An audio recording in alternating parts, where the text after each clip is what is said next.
A new update has been posted about Grand Slam Track and their money problems. It's been reported many times over that they have been struggling to pay athletes back, and they're currently owing about $13 million. That is well into the 8 figures. And while there were some conflicting reports on exactly what happened and why the money was not available, recently Adam Crafton, writing for The Athletic and New York Times, got into the finer details about what exactly happened.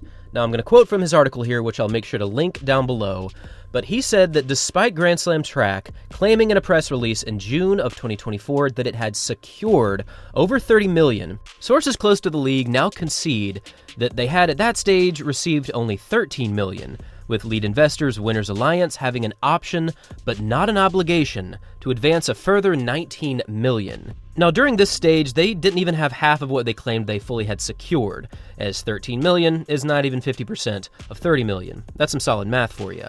But this actually goes a little bit further, because while Winners Alliance was involved in this to give another $19 million, they also talked about Eldridge.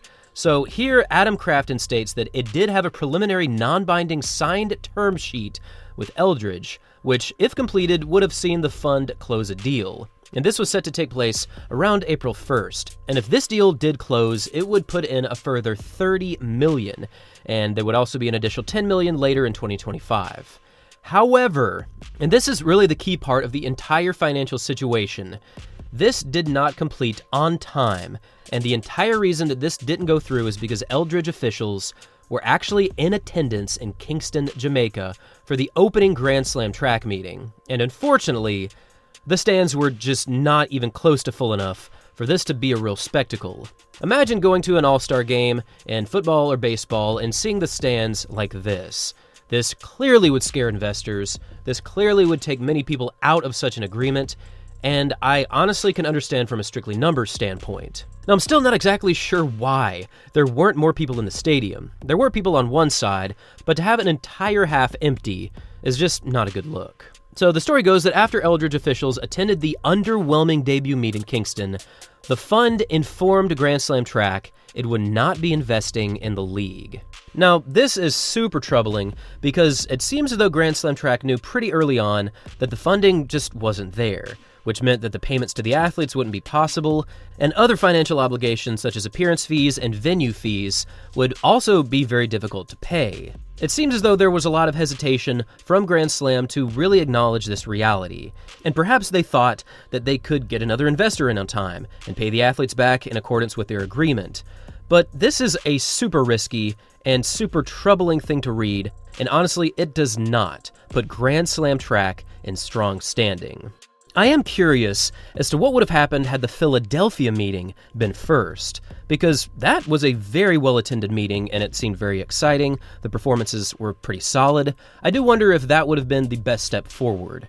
And it is important to further mention here that the entire point of tariffs halting the payments and scaring away investors appears to not be the truth whatsoever. That was reported from various articles and various interviews, and that really does not seem to be the case. It was simply because Eldridge decided to back out after the Kingston meeting.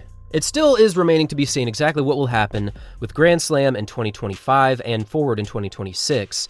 Michael Johnson has stated that there will not be a season next year unless the athletes can get paid, which obviously should be the case. The athletes, more than anyone, deserve to get the amount that they were promised.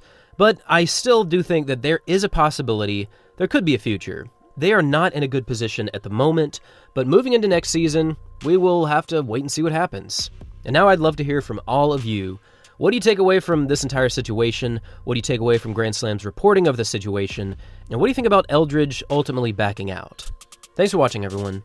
And as always, money's important. Dang.